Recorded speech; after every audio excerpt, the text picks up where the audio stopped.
So my name's Miles. I've been contracting for a long time, since 2003 to some extent, and full-time for the last 4 years. That's how I make all of my money to support my family. And I want to answer your questions about contracting. So I'm sure you guys have some. I find that like an open Q&A format is usually the best because it's more pertinent than me trying to guess what I think you guys might be interested in. So we're just going to go and ask questions, and as stuff comes in on Slack, there are people that I will be ignoring. You're one of them, James. What are you talking about? James's question was, how much money do you make?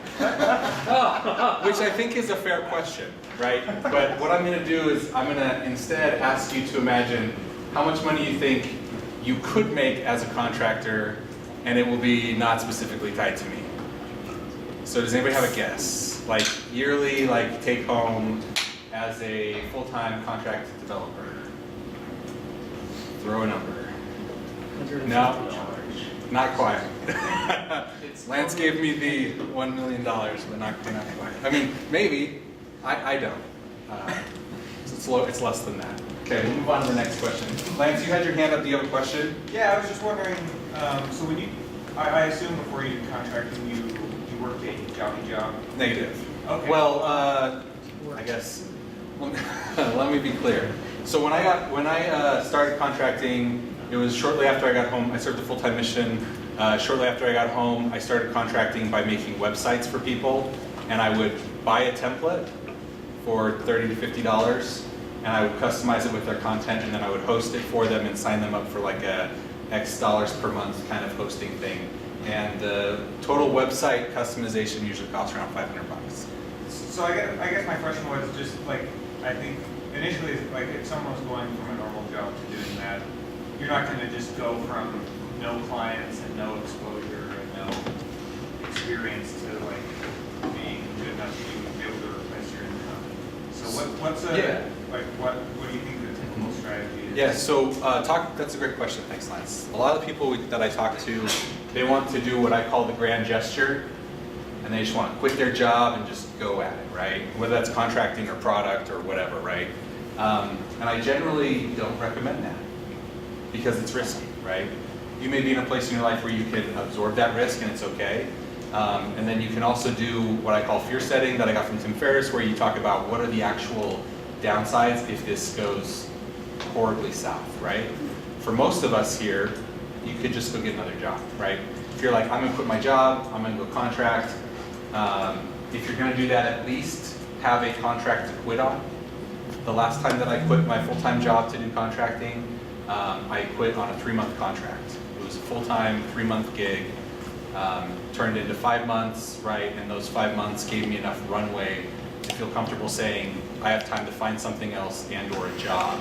Because and when I say runway, comparing it to what I was making at my day job. So to make that transition, I feel like you just start putting yourself out there. When I talk about, like you talk about how do you get clients, how do you whatever, typically what I tell people is you want to take other people's networks and you want to make them your own, right? So I'm here talking about contracting. You guys now all know that I contract, and developers are notorious for being contacted by people who want work done, right? And some of you will just take that work and do it because you want to contract as well. Thumbs up to that. Some of you will say, oh, they want a full-time and I can only do part-time. Or they have a really tight timeline and I don't want to be under that kind of stress. Or it's this type of project and I'm not interested in that. And you typically want to be helpful, and so you'll say, oh, who do I know? And you'll think of me or someone else and you'll pass that work on. So I've basically co-opted all of your networks now to where you'll bring me work, maybe. And if you do, that would be great. So what's your Hey, come talk to me after. My brother brought me a big contract and he got a nice check, right? It just depends, if I like you, mostly. Are there other pieces of, is there anything, like, do you want me to narrow in on anything and be a little more specific? I guess like kind of related is, I mean, there's like two extremes. You can have not enough work. Yeah. And you could overextend yourself. Yep. So how do you determine, like, do I accept this job now? Yeah, so my philosophy lately has been I don't turn down work that I think will pay. Like if they match my rate, I'm not going to say no, and I'll figure out how to get it done. And so I have some people who subcontract for me now, and it's a different kind of stressful. It's a different kind of work. So that's the like if you want to go that route, it's the more than enough, right? And if you have the other. Part of the way that you plan for contracting and for that, my wife was super nervous. Her dad came from I graduated college, he got a job, he worked there till he retired, and he takes a pension from that job, right? 40 years. And so the first 3 years that I was working and I changed jobs every year, she was kind of losing her mind a little bit and was a little nervous. And then when I told her I wanted to quit and do contracting, she was kind of like, I don't know how I feel about that, right? So we had a lot of conversations about how you could structure it so that, you know, she can have what she needs and I can have what I need. So basically the way we do that is I took what I made at the last place that I worked and I said that's what I'm going to pay myself and I'm going to charge more than that, and everything that comes in over that goes into a pool, and that's my buffer.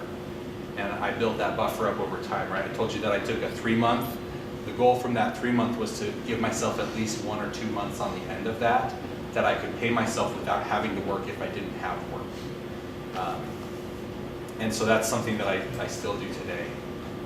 My salary from my company is about $100,000 a year. And part of that is for tax purposes, right? But that's a whole other thing that we can get into. Yeah, Clay. So to continue on that same vein, what are some of the extracurricular or like extra developer activities that you have to do in order to maintain a steady stream of work? And then speaking to tax advantages, what are some of the things that a contractor should do in order to set themselves up correctly? Okay. So taking the first one, I take a lot of meetings with people, some fruitful, some not, right? You never know. I went and met with a lady one time and she told me what she wanted to do. And I said, there's no way that's gonna make any money, right, in my head, right? But I worked for her for 1.5 years as a contractor, and she paid really well, and we made an app, and she got funding, and they're doing other things. She was just recently in the newspaper, in the New York Times. So you'll take a lot of meetings, you'll field a lot of phone calls. My phone rings, and I always answer, and my wife gives me crap because it's almost always telemarketers, but you never know. It could be a client, right? You get phone calls that are fun where they say, hey, I heard you do, development work, I need some. And I'll say, oh, cool. And they said, yeah, Billy Bob told me. And you're like, who's Billy Bob? People call you and you don't even know who referred them. It's great. So you'll take a lot of meetings, you'll have a lot of conversations, and you'll need to learn how to establish business expertise and technical expertise in a short period of time in a conversation with someone without ever showing them code or anything like that. You have to help them feel comfortable with you, that you know what you're talking about, and that you can execute on what it is that they need.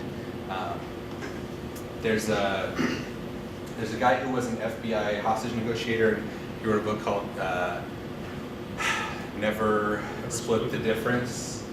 And he talks about one time when he sat down, he got on the phone with a guy with an expat down in the Philippines whose son had been kidnapped, and he said typically you would expect you establish your bona fides, and he says a lot of you probably think that means I say, I've handled this many kidnapping cases in your area, whatever, and he didn't. He said it's a Thursday. These guys like to get their money so they can party on the weekend. We should have your home son tomorrow evening, kind of thing.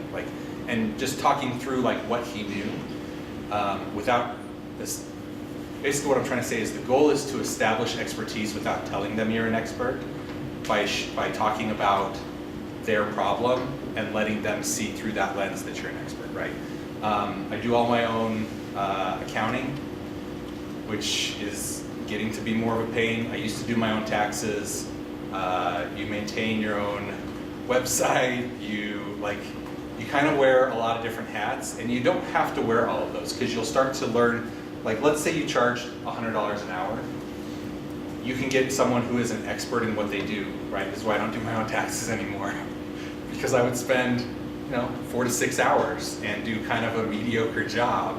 And now I can pay someone, and if you're making $100 an hour, 4 to 6 hours worth of work is $400 to $600, and if they're going to charge you $150, $200, it's a net win for you not to do your taxes and to get somebody else who's going to do a better job, right?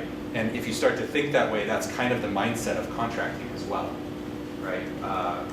For a long time, I had somebody mowing my lawn, and it was because I would rather spend an hour working and pay 3 guys to come for 30 minutes and take care of my lawn because they've got all the tools, the know-how. It looked way better than when I did it, right? And that trade-off to me was okay. I was still making more money than I would have been otherwise, right? You'll find other reasons why you do stuff. I mow my lawn with my son now. I'm trying to teach him that it's important to work hard, so that's worth more than money. So like, there will be trade-offs or whatever. So you deal with a bunch of different things, but it's kind of fun and keeps it fresh, depending on how much you like those things. So the second question, and I'll be a little more brief on this one. Can you repeat the second question? So the second question was, how do you set yourself up for tax advantageous Or just to protect yourself. Yeah, so first off, have a business. Set up an LLC, it costs like $80. You can do it online through the Utah website, and it will take you maybe 30 minutes across 24 hours just because there's an approval process for the name that you submit.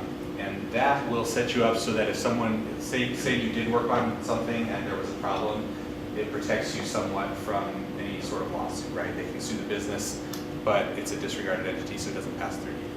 So that's probably like number one. Secondly, for every work engagement, you should have a contract. Don't do work without a contract, right? Your client shouldn't let you, and if they want you to do work and don't want to sign a contract, you should explain to them why they need a contract, right? That contract is going to say that what you're doing is a work for hire for them, and that as you do the work and provide it to them, they're the owner when they pay. If they're not, you're the creator of it, and technically you own it, unless you somehow assign those rights to them. Even So- if they pay you. Even if they pay you, the contract is really important for both sides, right? The contract also lets you have some sort of leverage if they don't pay you, where you can say, hey, you need to pay when we have a contract, and you can actually exercise that in court if you need to, right? And so then the only other one I would talk about real quick, and then we'll come down here, or about this, oh yeah. Do you retain a lawyer to go over all the contracts with you? So I have a standard contract that I use. If a client wants to use their contract, I do have it written. I have a unique situation there. My dad's an attorney, and so I get a friends and family discount. But he's great. He does good work. If you need a referral, let me know. See, he co-opted my network. So then the other one is, as you start to make more money from contracting, even if it's just a little bit, having that business allows you to expense things that you can't expense as an individual, right? So you can put your cell phone, you can put your computer, your hardware. If you're an app developer, any app you buy can be justified as a business expense because your business is apps. You need to see what's out there. You want to buy an app, business expense, done, right? Travel time when you're meeting with people, you can write off your mileage, which is a freaking amazing expense to take. Right up part of your house. What am I forgetting? Yeah, so if you have a home office that doesn't have anything else in it, so you can't be like the guest bedroom that has a bed in it and your computer, the IRS won't let you, you can count it and it'll be fine until you get audited and then you'll have a problem. Maybe Oh, you see that everything else? yeah, whatever. I'm not condoning that or advocating that, but maybe. Yeah, so then you can write off a percentage and or if you want and talk to a tax professional before you do it, but you can actually just take a flat fee that's a rental and it's typically a little bit more than you would get if you were to rent it. One of the groups here that I talked with went around and basically got justification for renting you can rent a portion of your house out, and as long as it's less than 13 days a year in Utah, then you don't have to pay rental income on it. And so what you can actually do is it costs about $12.50 to rent a conference room at a hotel for a day with like a full AV setup. And so you can actually have a business meeting at your house and rent out one of the rooms. And as long as you take notes and minutes, you can charge $12.50. You can do it 12 times a year, so you do it once a month, and you can actually write all of that off. And that's actually been through multiple audits from the place that gave me the advice, and they've won against the IRS. So that's one that's specific to Utah. You need to have you You need to have the documents that kind of back it up, so you may need to go get a couple quotes from a couple different hotels if you want to do it. But that's essentially 12,000 plus, it's like 15,000 a year that you can just take off the top and not pay taxes on. So, you know, you basically just start to like add those things up, right? Anything that you're going to buy anyways that you can justify as a business expense is basically just taking a deduction on that for the amount that your taxes are. So if you're in like the 20th, you know, if you pay 20% taxes or whatever, then 20% of the price of whatever you're buying basically is for free. Including meals out. Meals are no longer deductible. They used to be 50%, but that was changed just recently. So meals and entertainment are no longer deductible, which is a shame. But they were only half deductible before anyway. So. As you get bigger, so once you make maybe 30,000 or more, you'll want to consider being taxed as an S corp, which includes a little additional paperwork, makes your taxes a little bit harder, but also allows you to take salary, and then you can take a distribution. And the salary you'll pay the normal federal taxes on for like working, like Social Security and it's not fun, yeah, Medicare, Medicaid, that kind of stuff. Which is like 12.5%, 13% that you pay extra because your employer pays it today. You pay some, your employer pays some. When you're self-employed, you pay both. Have a nice day. So you can pay yourself a salary, and then you can take distributions, which don't take that tax. You still tax them at a personal level, but they don't get those other ones. So you can, for maybe 50 to 60% of your income, you can bypass like a 12% tax. So again, how much is that saving you? It depends on how much you make, and you pass out through that distribution stuff. So you just kind of, you add up a bunch of little things and you save yourself money over time. Is that still true? Absolutely. With the, that percentage is the way to go? When you did your taxes this year, Haven't done them, I filed an extension because I freaking hate taxes. For 2017, yeah, I haven't filed yet, but my accountant, we talked through it, and that is still what we're doing. okay. The threshold may have changed given the standard deduction or whatever that Standard happens. deduction, and then there's Yeah. like, yes, as business incomes, the numbers are different. Yeah, you can get into other stuff too. There's like the research grant where if you don't have work and you're working on your own project, if you document the hours that you spend, that's deductible up to like, I want to say it's almost like $1 million a year. But you have to like do a bunch of very specific things to be able to qualify. So I'm not a tax professional, but those are some ideas that you can talk with one about. We're gonna check Slack because we said we'd do that. So When you do your salary, paying yourself, yeah, taking all those little tax bits out, who do you use? who do I use for what? You don't do that yourself. I'm sorry. Payroll, is that what you're talking When you do payroll, Yeah, so I just recently switched over to Gusto. I had a guy doing payroll for me before. If you need a payroll recommendation, Dave knows some great people.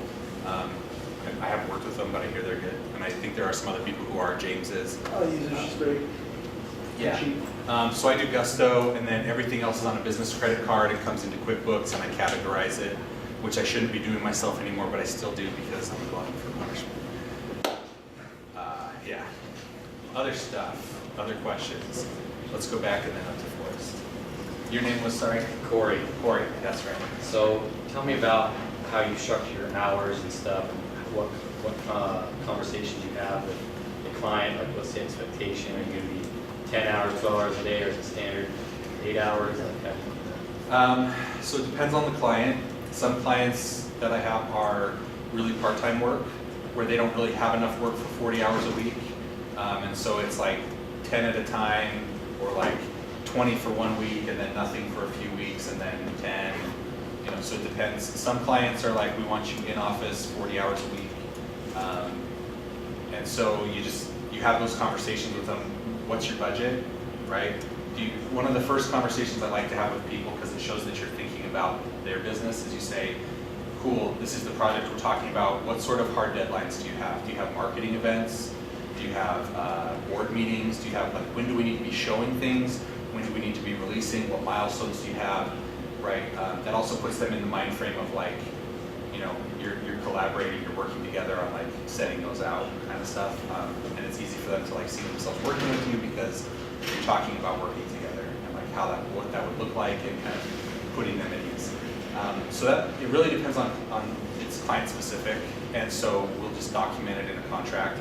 So the contract typically has what's called a master services agreement, which is the entirety of your agreement as far as like your operating agreement together, and then you'll attach an exhibit for each work agreement.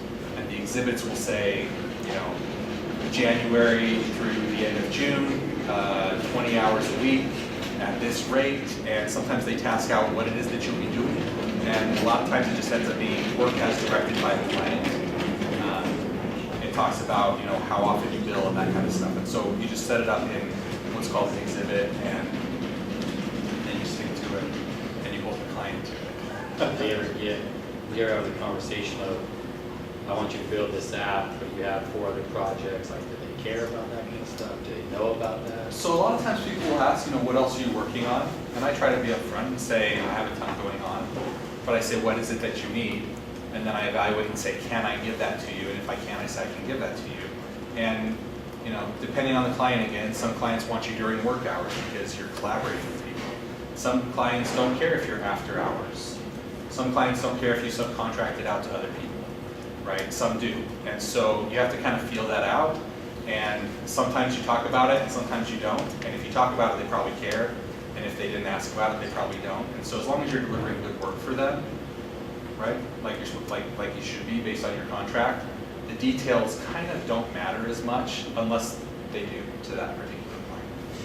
If that's, like, maybe that sounds a little weird, but if they haven't asked about it, then they either don't care or they don't know to ask, at which point, like, do they care? Probably not. Right? Some of the lawyer. My dad's an attorney, I know. And then we're going to enforce, yeah. Yeah, I was just curious, the contracting channel on Slack is a little bit quiet, has been for quite some time. How do you build a network, and, you know, where do you go? I mean, right now you're not building a network, you're maintaining one, but just I'm still growing, I'm trying. just curious for some insights on that. So honestly, this is probably the place where I could do better, but I feel like I've been generally pretty lucky from a, like, stuff just comes in. I've been doing it long enough, but like, as you work at places with other developers, right, that'll come in. As you work with clients, so one of the techniques that I used early on was basically just like leveraging my previous engagement to get another engagement and or to get a better engagement. So you do work for somebody, and in your contract you write in that you're going to do a case study. And then you'll write it, and they just have to approve it. And then you write it up, and then you can share that with people in the future, right? Which increases your perceived value, so you can charge more, and or you can have easier conversations about these. This is how we move the needle for this client, right? And then you can say, and we can do something similar for you, or, you know, it basically acts as the best position you can be in when you go into client negotiations is for them to say, hey, we heard that you're the guy to talk to, and we want to work with you. What's that going to take? As opposed to, hey, can you send me like a resume? And it's like, okay, yeah, here's a resume, which doesn't really give you a good idea of what it is that I've accomplished, right? Maybe that's because my resume sucks, but like, that's another story. Or question. So the goal is to just basically like leverage and just talk about each engagement and make the next one a little bit better and charge a little bit more and start to find your thresholds within your state and within your networks and like what you can charge, and people go, yeah, that's fine, and you say, shoot, should have charged more, or what you ask for and people go, don't really want to pay that, but I will, right? Which is kind of like, that's kind of where you want to be, is that like upper threshold, and then you'll get into stuff where you'll quote people the wrong price, and they'll say, are you, you know, they'll use all sorts of funny language and tell you that you're ridiculous. So, yeah, so the question was, How do you build a network? how do you build your network? Yeah, you just talk about what you're doing. You tell everybody you know that you do contract work. And out of the woodwork will come people who are like, I have an app idea, and initially you'll get a lot of really crappy like connections, right? But you might find one that's like a little less crappy, and maybe you can do the work in just a little bit of time. And so you'll work with that person, and then you'll take that as like a learning experience, right? you don't, if I came in here today and said like, I have a $250,000 contract over the next year for somebody, like who wants it, right? A lot of people would raise their hands. Who could execute on it, doing the client management, right? Some of the product management, the other developers, sometimes antagonistic at the company who are pissed that they brought in an external contractor because we're good enough, dang it, and we don't need anybody else, right? You want to develop your skills such that at some point you're ready to handle that, but a lot of people, based on where you're at, may not be ready to handle that today. And so you want to start smaller when the stakes are a lot lower and make your mistakes there.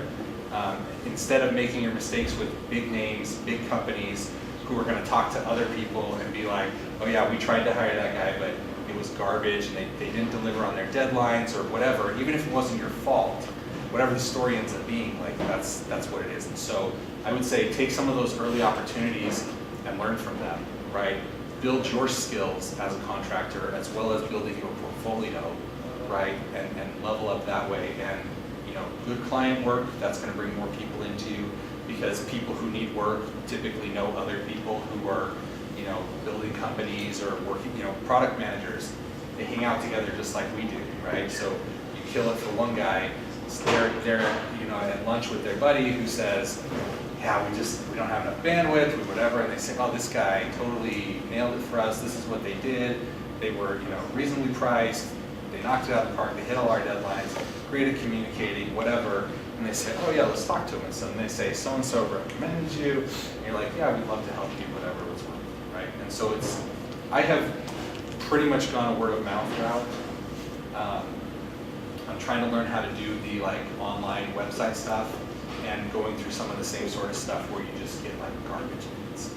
And so eventually that'll get better, I'm hoping. But for now, it's kind of the same process. And so you just start where you're at, try to attract that to you by just putting it out to other people and to You have a question? My question was this one. Okay, did we get it? Is Pretty there a follow-up much. there? I was or- interested in, how did you land your first deal then? So, well, my first iOS deal, Sure. or yeah. So I was working as a web developer at the time, and I was doing contract work for a guy, and he was like, I really want to write this iPad app. And I was like, well, what does it do? And we talked about it, and I was like, well, what's your budget? And he said, I got $500, and I was like, it's gonna take you way more time than that, right? And I said, I'll do it for you. And I spent probably 60, 70 hours on it, almost 2 weeks. It was taking words that they entered and doing all of the combinations of those words and checking domain names and different TLDs.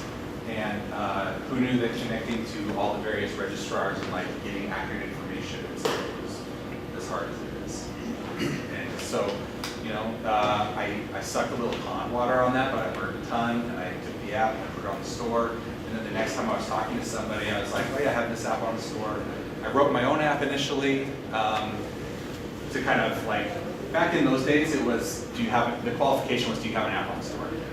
Have you shipped an app, right? They're like, we want somebody who has an app on the store. So I wrote an app, I put it out, it was kind of trash. I paid $500 to have a designer do a logo and set the screens up so it looked nice. So I got some nice screenshots, and then I put the price at $15 to download. And I would tell clients, I would say, prospective clients, I'd say, go look at this. And I think most of them would look at it and say, I'm not paying that. And so they'd just be like, the screenshots look nice. Yeah, it's So pro tip for you. You can do some creative things like that. Is that photo resume? Huh? Is that photo resume? Yeah. Yeah. And what's funny, I probably made close to $2,000 on that app over 8 years. It finally got pulled because I never updated it since the initial time I released it. So yeah, so that can happen. So here, then back here. Give a couple examples of pricing and engagement. Yeah. So this is a hard one, right? You read stuff by people like Patrick McKenzie, and they talk about pricing on value, right? Where you try to understand the value to the client and price around that instead of just throwing out arbitrary numbers. I tried this recently with a gig that I was talking with some people at down in Vegas. I said, here's their current solution. They want to write their own solution. I said, this is what it costs them a year, and it was a pretty hefty price. And they had a pretty long contract with someone to where they would be using the thing that they were building out. And they were making pretty good money on it. And so I priced it quite a bit higher, saying, you know, they've got a 1 year, you know, return on investment, and then they're going to use it for another 12 years, and they don't have to pay that amount of money anymore. And I thought it was a really, you know, kind of slick way to determine pricing. And they were one of the people who were like,